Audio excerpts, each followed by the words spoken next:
All right, so anyway, when you get this, you've got your controller, and you're like, well, where's the drone at? Well, the drone is hidden underneath this little door here. And to get it off, you've got to kind of pull it towards you so it slides this way. Bam, and then you can set that down. And then what I do is I just turn it over like that, and then the drone comes out. It's right in my hand, right there. Bam. There's your drone. Now you notice the top of the drone, if you look, has some contacts right there. That's where you slide your battery in. And these just pop open like this.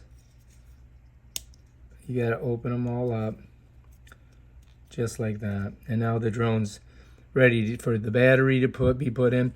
And if you notice, the battery is going to slide in these little slots, and then you're going to push it this way, and it'll connect to the contacts. On the back here, you've got your universal power sign, and there's a little button next to it. And then this is, I believe, the antenna. And in the front of the drone is the camera right there.